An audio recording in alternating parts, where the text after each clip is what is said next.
नमस्कार, मैं doctor Manmohan Radheshyam Yadav insight stream के इस वीडियो में आपका स्वागत करता हूं। आज का विषय ब्रिक्स, उसका महत्व, उसका गठन और उसके आने वाले समय में होने वाला प्रभाव। 2001 में जिम ओनील, जो कि गोल्डमैन सैक्स के चेयरमैन थे, उन्होंने पहली बार ब्रिक्स इस शब्द का प्रयोग किया था। एक रिसर्च पेपर जो कि उन्होंने पब्लिश किया था, जिसका शीर्षक था building better global economic BRICS, जो कि एक फॉरेन इन्वेस्टमेंट्स के लिए बनाई गई रणनीति थी। उसमें उन्होंने सबसे पहले ब्रिक्स इस शब्द का प्रयोग किया। ब्राजील, रशिया, इंडिया और चाइना, ये 4 राष्ट्र इसमें प्रमुख तौर पे बताए गए थे, जिनमें निवेश करना आने वाले समय में जो है किसी भी व्यक्ति के लिए या फिर संस्था के लिए जो है लाभदायक हो सकता है। 2006 में, सितंबर 2006 में जब संयुक्त राष्ट्र की असेंबली की जनरल डिस्कशंस चल रहे थे, मीटिंग चल रही थी, उसी दरमियान जो है ब्रिक्स राष्ट्रों के जो प्रमुख हैं, ब्राजील, रशिया, इंडिया और चाइना, उस समय दक्षिण अफ्रीका जो था ब्रिक्स का सदस्य नहीं था, उनकी मुलाकात इस मीटिंग के दौरान अलग से हुई, और जहां पर यहाँ के विदेश मंत्रियों ने इस बात पे जो है खासा जोर दिया कि अगर हम चारों राष्ट्र मिलकर के काम करें तो संभवतः जो है आने वाले समय में जो है हम इसका जो है काफी लाभ उठा सकते हैं अपने आर्थिक विकास के लिए, और एकजुट मिलकर के काम करने से जो है हमारा अपना जो कद है राष्ट्र में, दुनिया में बढ़ेगा। इस बात पर गंभीरता से आने वाले समय में विचार भी किया गया, और 2009 में, जून 2009 में रूस में जो मीटिंग हुई, वहां पर ब्रिक्स राष्ट्र के जो प्रमुख हैं, ब्राजील, रशिया, इंडिया और चाइना के जो प्रमुख हैं, वो रूस पहुंचे और उन्होंने औपचारिक रूप से जो है ब्रिक्स की मीटिंग की, उसकी स्थापना की घोषणा की। और मीटिंग के खत्म होने के बाद एक महत्वपूर्ण डिक्लेरेशन, एक महत्वपूर्ण बात जो इन राष्ट्र प्रमुखों ने कही, वो ये थी कि डॉलर के अतिरिक्त इस दुनिया में जो है और एक सेंट्रल रिजर्व करेंसी की आवश्यकता है, जो कि पश्चिमी राष्ट्रों के प्रभाव से अलग हो। ये घोषणा होते ही डॉलर की कीमत में जो है गिरावट आई। हालांकि इसके बाद जो है इस कॉमन करेंसी की और चर्चा नहीं हुई थी।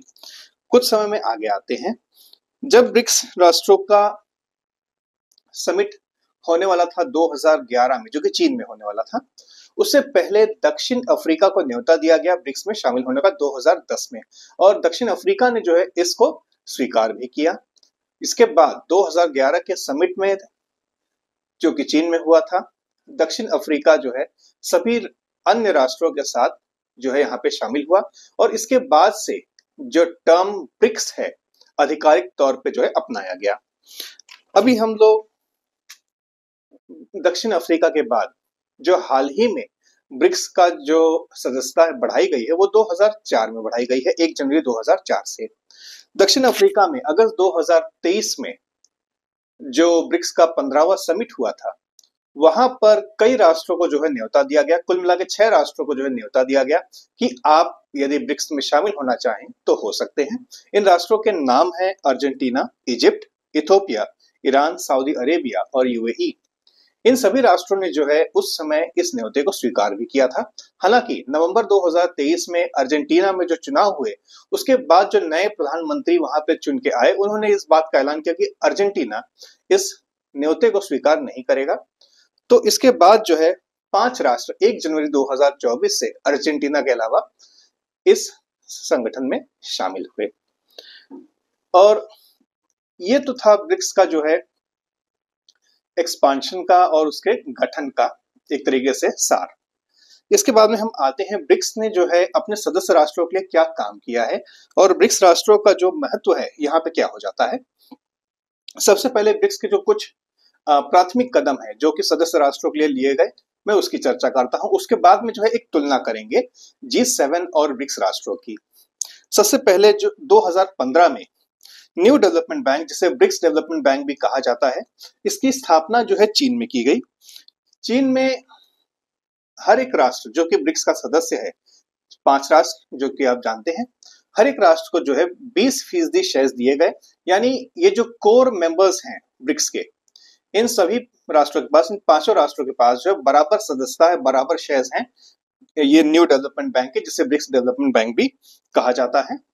2020 तक ये माना जाता है कि तकरीबन 50 से ज्यादा प्रोजेक्ट्स जिनकी कीमत 15 अरब डॉलर से ज्यादा है, उनके प्रोजेक्ट्स जो है दुनिया भर में चल रहे हैं और इनका आगे भी एक्सपांशन का प्लान है। 2015 में ही और एक महत्वपूर्ण फैसला किया गया जिसे हम लोग कहते हैं BRICS contingent reserve arrangement. IMF की तरह इंटरनेशनल मॉनेटरी फंड जिसे पश्चिमी देशों ने बनाया है और जिसे अधिकतम शेयर्स उनके हैं, वो उन्हें कंट्रोल करते हैं और इसके जो सबसे ज्यादा शेयर्स हैं वो अमेरिका के पास हैं। आईएमएफ जो है एक इमरजेंसी रेस्क्यू टीम की तरह काम करता है, जो कि जब भी किसी राष्ट्र को आर्थिक संकट से जूझना पड़ रहा है और उसे पैसों की जरूरत है, उसे जरूरत की रकम आईएमएफ देता है, उसे प्रोवाइड करता है। पर उसके साथ में जो होते हैं कुछ शर्तें होती हैं जिसे उस राष्ट्र को माननी होती हैं अगर उसे ये पैसे चाहिए। ब्रिक्स ने जो बनाया है ब्रिक्स कंटिंजेंट रिजर्व अरेंजमेंट, यहाँ पर जो सदस्य राष्ट्र हैं, हर एक सदस्य राष्ट्र, चाहे वो पुराना सदस्य राष्ट्र हो या फिर जो नए सदस्य इसमें जुड़े हैं, हर एक सदस्य राष्ट्र को जो है जरूरत पड़ने पर जो है आर्थिक सहायता की जा सकती है। पर यहाँ पे जो बात आती है शर्तों की, ये शर्तें जो है किसी भी प्रकार से इतनी सख्त नहीं होंगी जिस तरीके से आईएमएफ की शर्तें हुआ करती थी। यहाँ पे जितना हो सके लिबरल फाइनेंसिंग की कोशिश की जाती है। इसके अलावा 2015 में और एक बात पे चर्चा हुई और बाद में जो इसके ऊपर अमल भी किया गया, वो था ब्रिक्स का अपना खुद का पेमेंट सिस्टम जो कि स्विफ्ट से स्वतंत्र है, स्विफ्ट से इंडिपेंडेंट है। रूस के राष्ट्रपति ने 2015 में जब ब्रिक्स का समिट हुआ था, उसमें इस बात पे जोर दिया था कि ब्रिक्स राष्ट्रों को जो है अपना एक independent international payments and claim settlement system बनाना चाहिए, जो कि एक विकल्प हो स्विफ्ट का, जिसे अमेरिका और अमेरिका के मित्र राष्ट्र कंट्रोल करते हैं, उसको नियंत्रित करते हैं। और इस बात को समझते हुए करीब करीब ब्राजील, रशिया, इंडिया और चाइना, इन चारों राष्ट्रों ने जो है अपने स्विफ्ट के जो पैरेलल सिस्टम्स हैं वो तैयार किए हुए हैं और ये चारों सिस्टम जो है अपने आप में इंडिपेंडेंट है। कोई भी सिस्टम जो है किसी और राष्ट्र के ऊपर निर्भर नहीं करता है।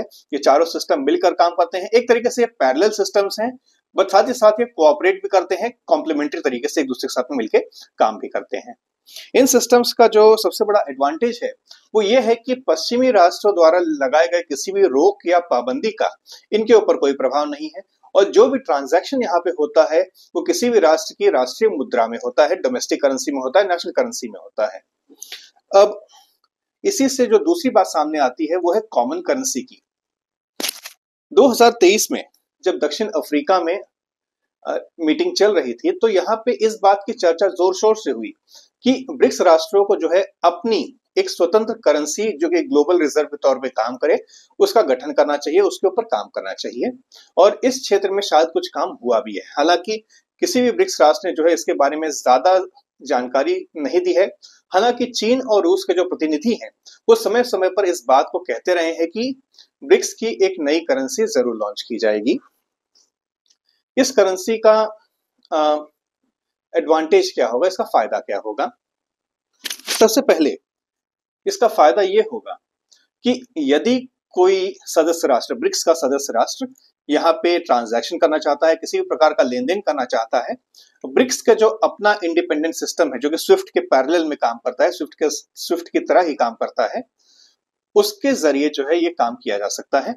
अगर आप स्विफ्ट पेमेंट सिस्टम्स का प्रयोग करते हैं तो इसका एक प्रभाव ये होता है कि इसमें थोड़ा समय लगता है। साथ ही साथ जो है यहाँ पे जो भी पश्चिमी बैंक शामिल हैं उनके अपने ट्रांजैक्शन फीस होते हैं, चार्जेस होते हैं।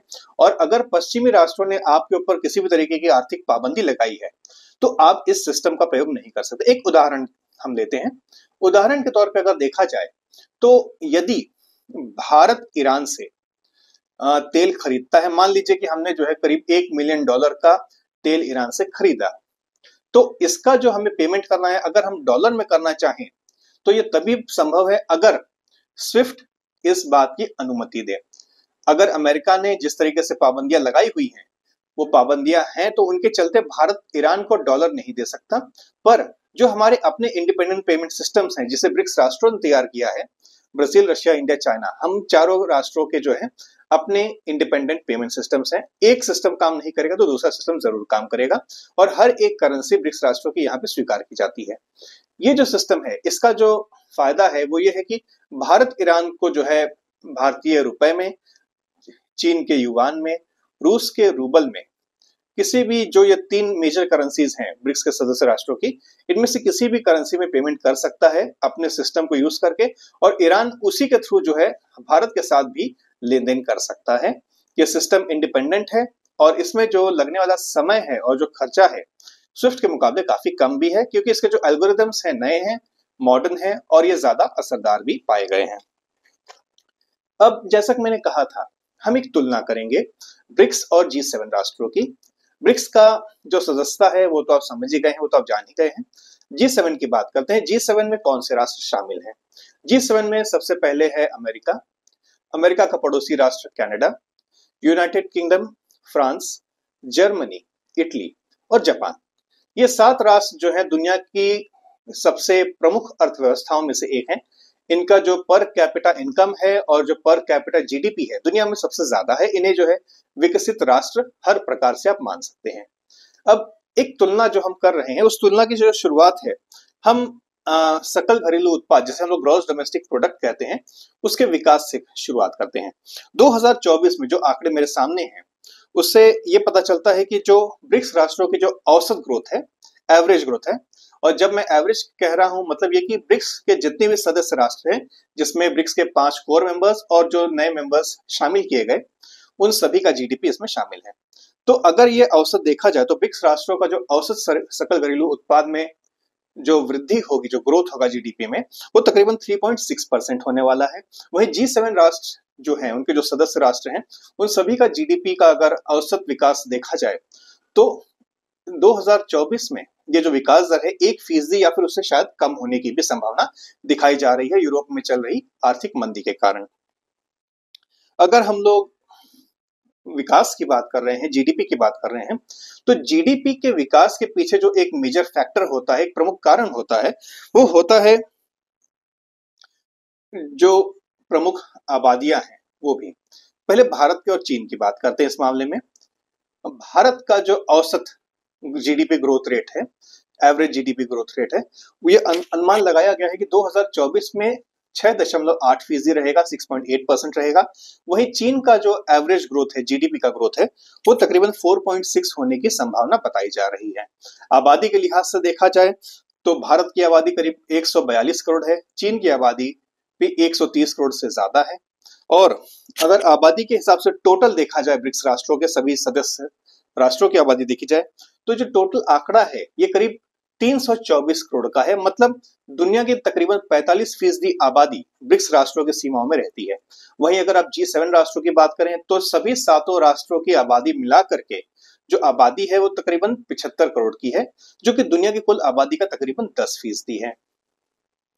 आबादी में होने वाली वृद्धि और देश में होने वाला आर्थिक विकास, दोनों में एक गहरा संबंध माना जाता है।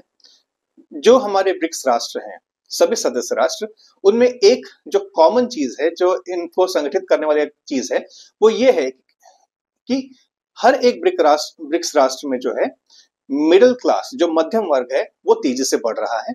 मध्यम वर्ग की जो आय है वो तेजी से बढ़ रही है, जिसके कारण जो हमारे देश के जो मध्यम वर्ग हैं, सभी ब्रिक्स राष्ट्रों के जो मध्यम वर्ग हैं, उनकी तरफ से चीजों की डिमांड, कंज्यूमर गुड्स की डिमांड, प्रोडक्ट्स की डिमांड, सर्विसेज की डिमांड जो है बढ़ रही है, जिसके कारण जो है हमारे जो ब्रिक्स राष्ट्र हैं वो औसतन जो है G7 के मुकाबले जो है काफी तेजी से बढ़ रहे हैं।